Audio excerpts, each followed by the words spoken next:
Hey, Danny, do you know what an enigma is? Yeah, like a confusing problem or something that doesn't make sense, correct? Yeah, so I'm trying to find the start of this episode, but I'm not sure what to do. So this might be considered an enigma. All right. Incoming broadcast. You're listening to .fem.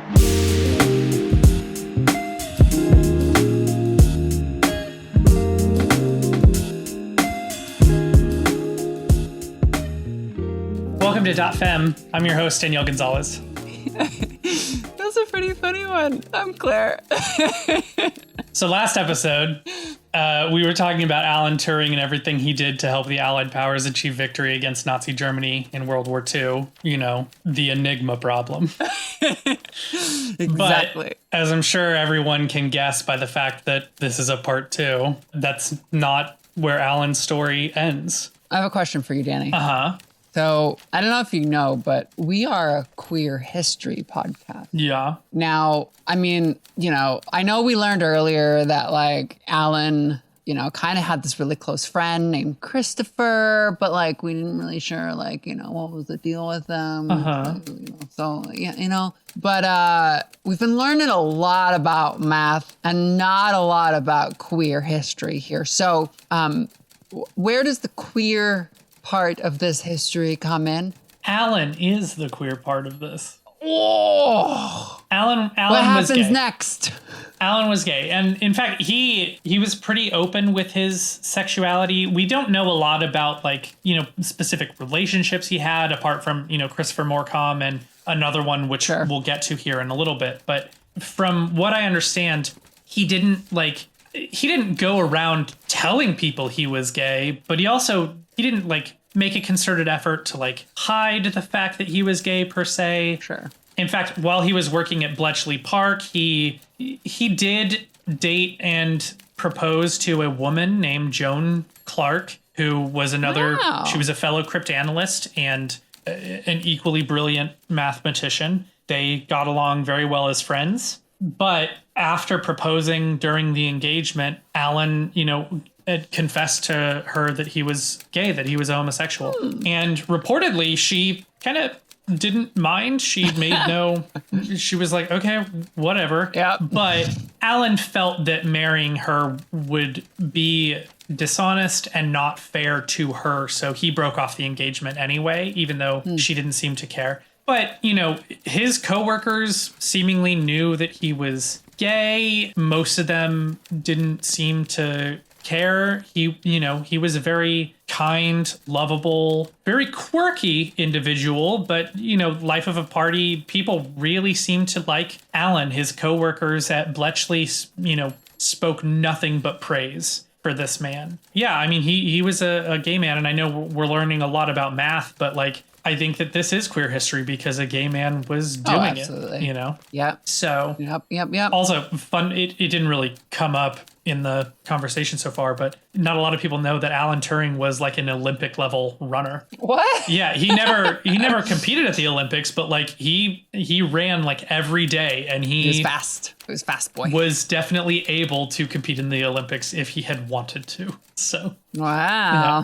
He was a little bit of an athlete. So that's cool. Anyway, so after the war, Alan lived in Hampton, London, while he worked on the design of ACE, or the Automatic Computing Engine at the National Physics Laboratory, or NPL. In February 1946, he presented a paper that included the first detailed design of a stored program computer. All of the early computers up to this point had to be programmed externally. They ran on a, tape of paper or a cardboard card that had holes punched in it, but he kind of designed a version of a computer that had its own memory that could store a program internally. Cool. And I don't think his design was ever made, but it was, one of, if not the first stored program computer.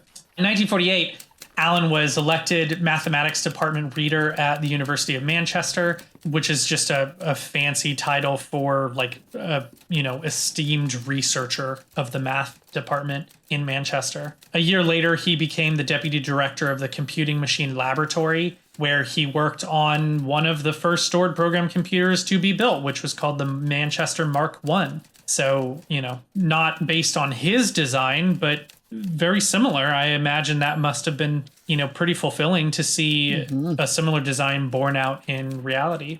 During this time, however, he continued to work on more abstract mathematics work, including artificial intelligence. In one of his many seminal papers called Computing Machinery and Intelligence, he attempted to define a standard by which a machine could be called intelligent, and he proposed an experiment to determine whether a machine could be called intelligent. This experiment would later become known as the Turing test. The whole idea of the Turing test was that a computer could be said to think if a human being could have a conversation with the computer and not be able to tell that it was a machine that they were talking to. So, people are failing the Turing test today with modern AI. Well, kind of. I mean, the Turing test isn't this infallible test that we think it is. No, of course not. But people are literally talking to their chatbots right now, thinking that it's another person. It's for sure. intelligent. It's so scary. Right. In this paper, Alan also kind of sort of predicted how modern AI, large language models, learn. He kind of predicted ChatGPT almost. He suggested that rather than trying to create a complete program that simulates an adult mind, it would be better to create a simpler program that sort of simulates a child's mind and then let it learn from vast amounts of information. And that's kind of how large language models, neural networks work. That's how we train things like ChatGPT. So, he was on top of it. He was way ahead of his game. Yeah. A pioneer in the field of artificial intelligence. In 1948, Alan worked with a former undergrad colleague named D.G. Champernoun. Very British name. Yep. They wrote a chess program for a computer that didn't exist yet. Wow. In fact, when the program was completed in 1950, they called it the Turochamp, and they tried to run it 2 years later in 1952 on a new computer called the Ferranti Mark I. But that computer wasn't powerful enough to run it. It was the most powerful computer at the time. And it wasn't even powerful enough to run this chess program. So instead, Alan ran the program manually by flipping through the printout pages of his program instructions and then carrying out the moves physically on a chessboard. Oh, interesting. And he took 30 minutes per chess move. The game lasted quite a long time, but the game was recorded. And although the program did lose to the human player, Alec Glennie, who was a colleague of Turing's, a Russian chess grandmaster, Garry Kasparov, I don't know if you've ever heard of him. He's alive today. Mm-hmm. Kasparov actually, I guess, watched the recording, and he did say that the program that Turing created did play a, quote, recognizable game of chess. He's like, there's valid strategy here. It was said that the program later won a game against Champernoun's wife, Isabel. Wow. So, making programs for computers that don't exist yet is just wild to me. Again, I cannot understate how smart Alan Turing was. Absolute genius. One of the brightest scientific and mathematical minds of humankind thus far. In 1952, in January, Alan published his masterpiece. It was called The Chemical Basis of Morphogenesis, which remains relevant to this very day. And it's, in fact, considered a seminal piece in a field called mathematical biology, which I don't know if Alan invented the field of mathematical biology, but he absolutely pioneered it if he didn't invent it. This paper was published before the structure and role of DNA was even understood, and yet it still continues to kind of predict the way cells and biological processes work. based, entirely on like mathematical algorithms and stuff. So it's pretty cool.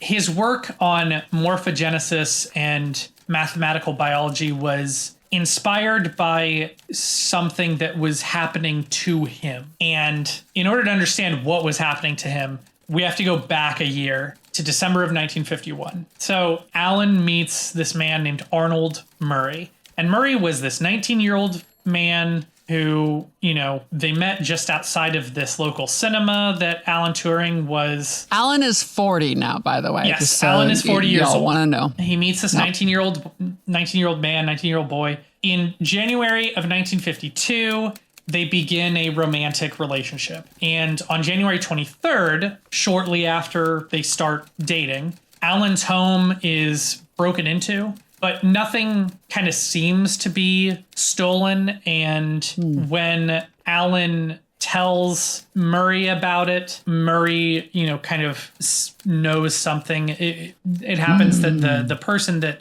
tried to rob Alan Turing was an acquaintance of Arnold Murray. Oh. And Alan ends up reporting this crime to the police. But during the investigation, as the police are investigating this burglary, they kind of discover that Turing and Arnold Murray are in a sexual relationship. And, homosexual acts are illegal in Britain at this time. And so Alan is arrested and charged with gross indecency, along with Arnold Murray, who was also charged. They were charged under Section 11 of the Criminal Law Amendment Act of 1885, which, made homosexual acts a criminal offense. Stupid. During the trial, Alan was convinced by his brother and his solicitor, his lawyer, to enter a plea of guilty. And, during the investigation, when he was interrogated by the police, they brought this relationship up, and Alan, he acknowledged the relationship. So it was kind of difficult to, pretend like he wasn't in this relationship. So he pled guilty, and he was convicted of gross indecency in the case of Regina V. Turing and Murray. And as a sentence, he was given a choice between 2 years imprisonment or conditional probation. And the condition for the probation was that he undergo hormonal changes to reduce libido, is specifically what they called it, but chemical castration. It was chemical castration. So Alan accepts the option of the probation, and over the course of the following year, he was given basically HRT. He was given injections of a synthetic estrogen called silboestrol. This is so, barbaric. Yeah, absolutely. It absolutely was. What the hell? Hey, we got this new drug. You want to try it on this, Yeah. Dude? Yeah, let's do that. Well, silboestrol had been around for a while. If you remember when we talked about the history of gender-affirming medicine, this was one of those synthetic hormones that they had created in 10 or 20 years. Yeah, so 20 years, these drugs had been around for 20 years. Yeah. They did, this was an injection of estrogen that he was given over the course of a year. So it did cause some feminization of his body. They transed him. They transed our boy. It made him impotent. He, had gynecomastia. He grew, growth of breast tissue. In fact, there's a diary entry, or it might have been a letter that he wrote to a friend. But either way, during this time, Turing wrote, "No doubt I shall emerge from it all a different man, but quite who I've not found out." So, and this transformation that was happening to his body was kind of what inspired him to study a little bit of, biology and mathematical biology and morphogenesis. That's where, this masterpiece paper that he published in January of 1952 sort of came from. This show is powered by our community. No ads, no algorithms, just people who care. So if you want to help .fm grow, we'd love to have you at patreon.com/.fem. That's patreon.com/DOTFEMME. Reacquiring signal. Turing's conviction stripped him of his security clearance. It barred him from continuing his cryptographic consultancy for the British government, which, World War II was over, but the Cold War was not. And his work was still very relevant because no one knew that the Enigma machine code had been broken. So it was very possible that the Russians were using a similar machine in their coded transmissions during the Cold War. So his work was still very relevant, but unfortunately he was not allowed to work for the government anymore. And the whole reason for this wasn't because his sexuality made people uncomfortable, although I'm sure it did. His trial took place only months after the defection of British spies Guy Burgess and Don McLean to the USSR. Hey, but Burgess is my last name. Oh, well, yeah, sure. I know. I might be related. Maybe. You should look into that. I guess so. Anyway, what were you saying? So Allen's trial took place only a couple months after the defection of British spies Guy Burgess and Don McLean to the Soviet Union. And this whole thing prompted, the British Foreign Office to consider anyone that had anything that could be blackmailable as a, security risk. So if you had like deep financial debt or, anything like that, or yes, if you were a known homosexual, you were potentially a security risk and the Russians could blackmail you into being a Russian spy. So he was not able to work for the government. It's the same reason that gay people in the United States were not able to work for the government during the Cold War as well. Yes, I think that it was overblown, and that's where we get the lavender scare of the United States and, similar things happening in Britain. But part of me can understand the rationale here. It's like I said, it's the same reason that we don't let people with extreme financial debt get top security clearance either. I kind of get it. Now, that said, being gay shouldn't be blackmailable. The only reason it is blackmailable at this time is because of the social stigma. So if you remove the social stigma, then you can't really blackmail someone for being gay. So yeah, it's definitely still bullshit, but I can kind of see the rationale. Maybe. Anyway. What happened on June 8th, Danny? After his conviction, Allen was denied entry to the United States, but he was allowed to visit other European countries. So he ended up traveling to Norway, which was more tolerant of gay men and queer folks. While he was in Norway, he met a man named Kjell Carson, who intended to visit him in the UK, but the authorities, his phone was tapped and the authorities intercepted. They intercepted a postcard that Kjell had sent to Allen, which detailed Kjell's travel plans. And so they intercepted Kjell at the airport and deported him before he could meet up with Allen, which is, really kind of tragic. This dude can't catch a break. Not after 1951, no. No. He caught a lot of breaks early on. He was praised now he's just like, but yeah. So, and then on June 8th, 1954, Alan Turing was found dead in his home by his housekeeper. He was 41 years old. Officially, it was determined that he had died one day prior due to cyanide poisoning. There was a half-eaten apple beside his bed. There were signs consistent with his body of cyanide poisoning and asphyxia. Wow. However, the apple was never actually tested for cyanide, and the autopsy just kind of assumed that he had ingested cyanide by eating the apple. Turing's nephew Dermot doesn't actually believe that Alan's conviction or hormone treatments had anything to do with Alan's death. Yeah. Dermot points out that Turing's conviction ended 2 years before his death. Not quite 2 years, 14 months, I believe specifically. But either way, that's a pretty significant period of time. So it's not like he was definitely undergoing his treatments. And it's not like he was also suppressing his testosterone levels either during that whole time either. So it was a reversible change. Yeah, more or less. More or less.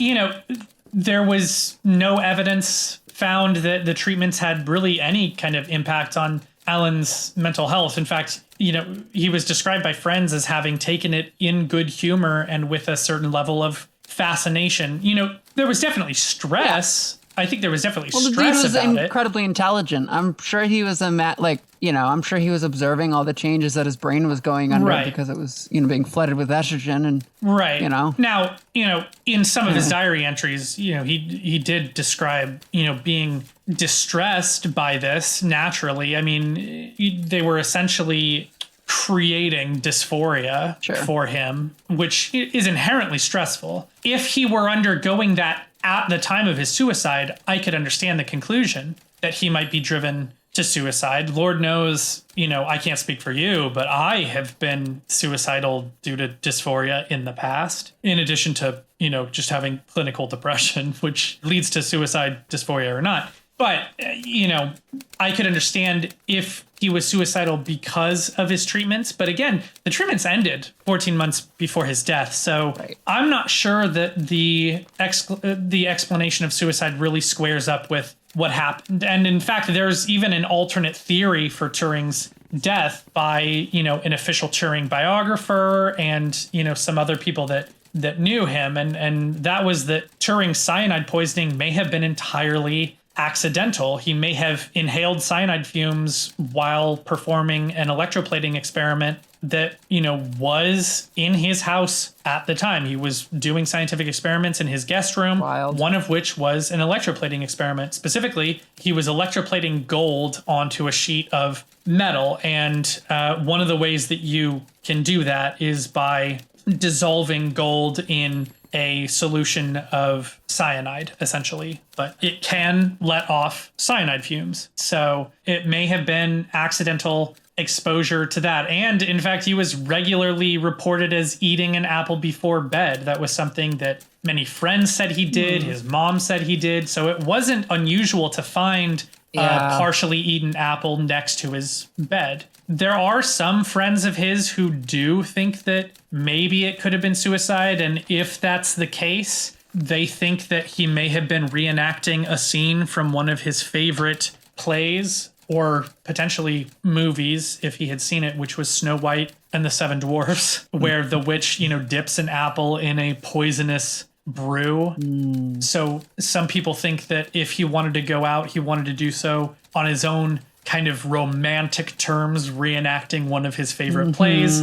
Again, I don't know that I buy that just because it doesn't square up with his mental state. I mean, like the day before he supposedly killed himself, he wrote a to-do list for the next week. That's not something you do if you're planning on killing yourself. So I also just want to say that the fact that his friends, talked about like how he would do this, as to reenact his favorite show, just sort of like alludes to the type of person that he was, where he might have been a little silly. Yeah, he was definitely funny, like an eccentric, kind quirky, of tongue in cheek. Yes. Yeah. Yes. 100%. But yeah, I mean, even Alan's mom didn't think that he committed suicide. She, was always of the belief that the cyanide ingestion was accidental and probably caused by just careless storage of lab chemicals, which may have been, very well true. He was known to be somewhat absent-minded, like we said, quirky, sort of eccentric,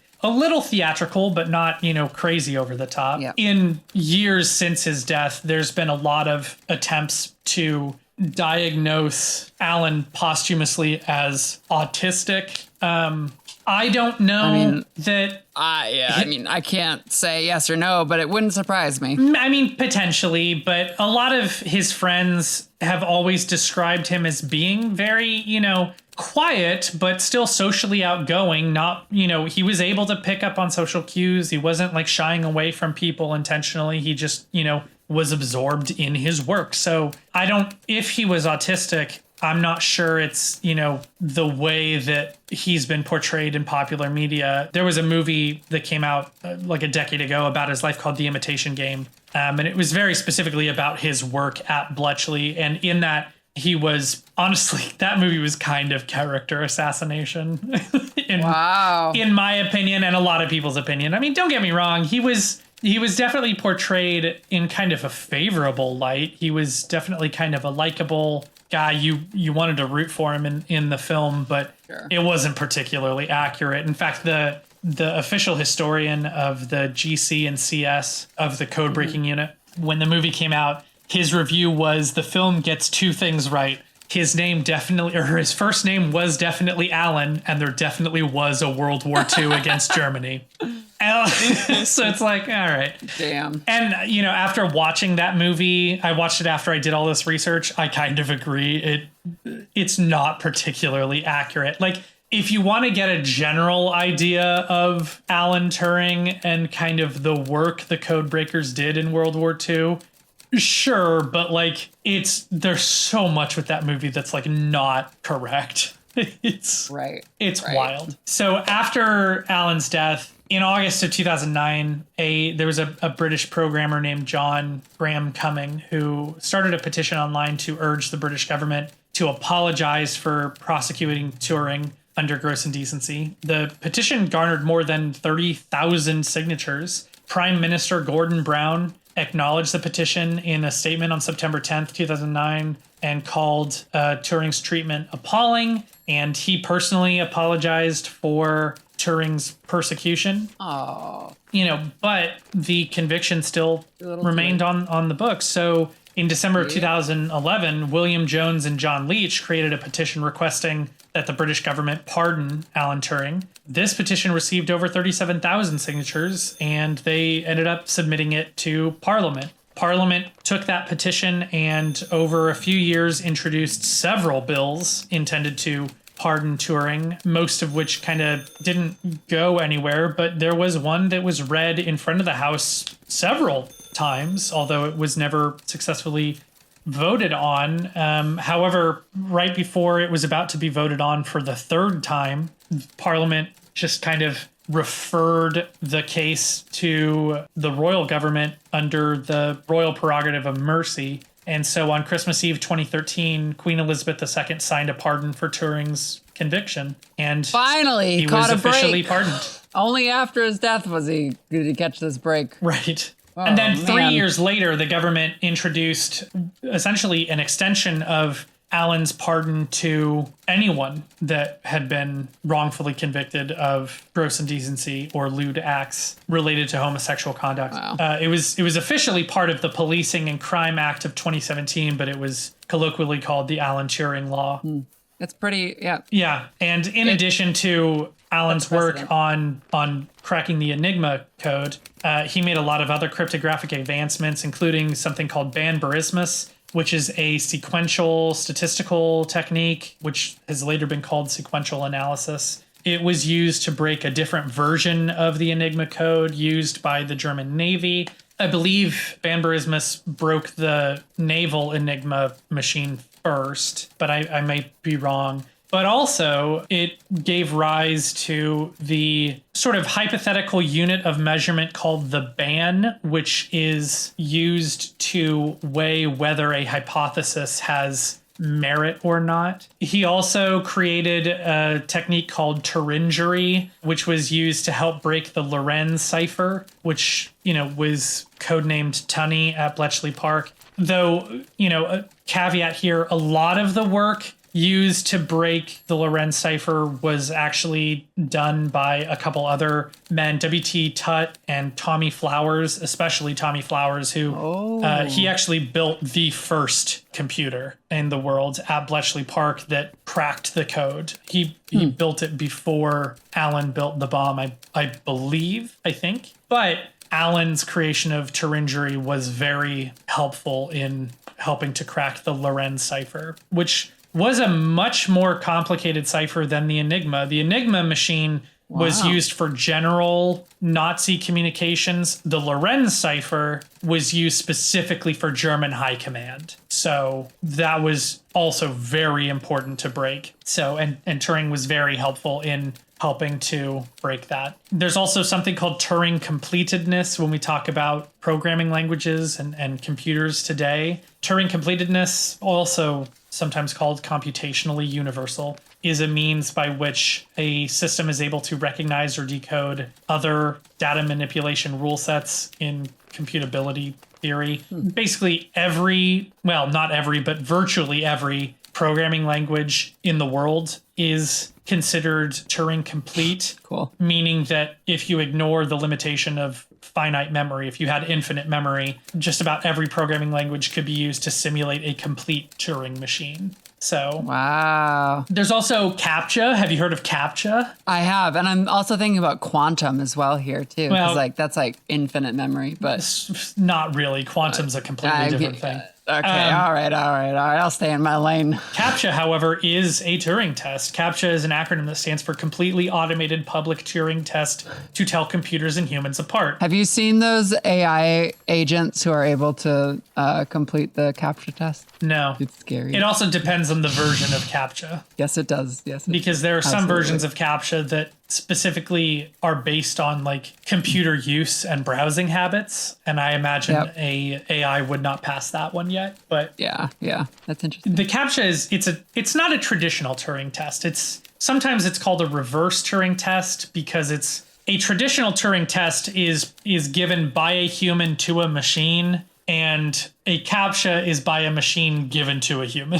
So it's like a reverse Turing test, but it is a type of Turing test. It's used to deter bot attacks and spam. Also, here's a fun unknown fact about Turing's legacy.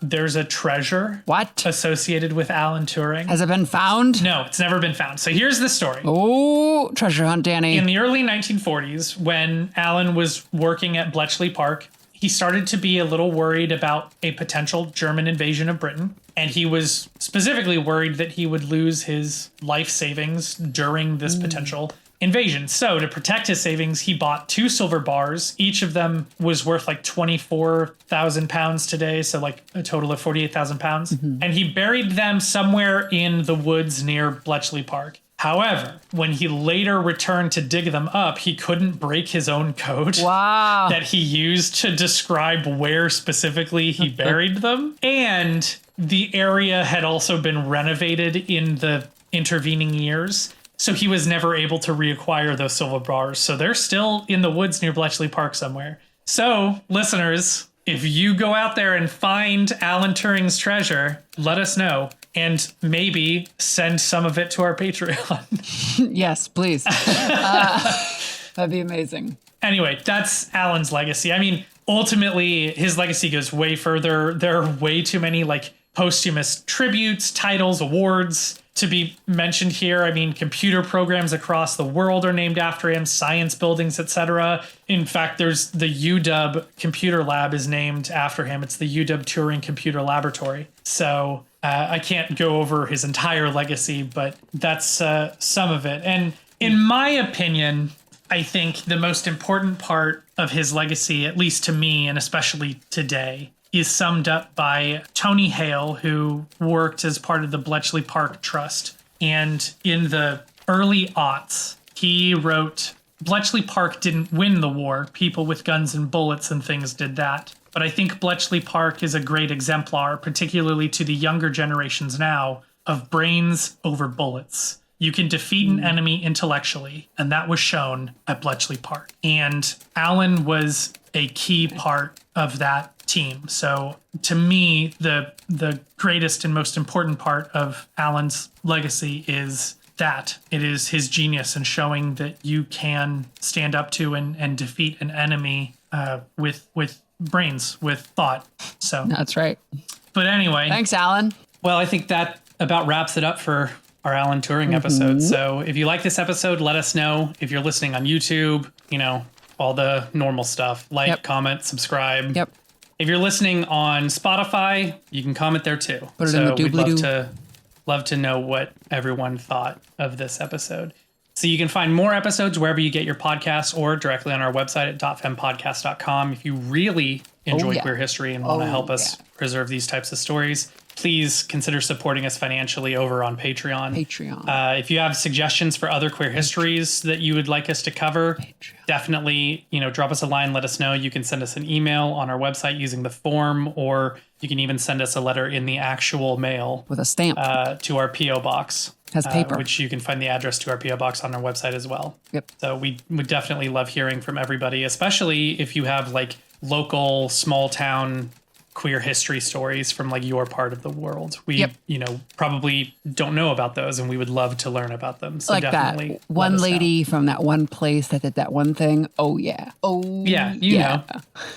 So finally, we're going to be off for a couple of weeks, but we're going to be back on December 10th with the very first episode in a special 4-part weekly episode miniseries about the AIDS crisis in honor of HIV Awareness Month in December. Nice. So that's, we're releasing not just 2 episodes in December like normal, we're releasing 4 episodes in December. 1 every week starting on December 10th. So this will be really insightful pretty big. because like what's talked about at the AIDS crisis is only a very narrow like frame of reference or a very narrow strip of history. So I'm really excited to learn all about this. And we're doing a 4-parter. 4 parts. Yeah.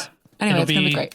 It'll be fun. I'm looking forward to it. Me too. Including a conversation with Dr. Anthony Fauci, but more on that later. So anyway, thanks for listening. I've been your host, Danielle Gonzalez. I'm Claire. And we will catch you in December. See you.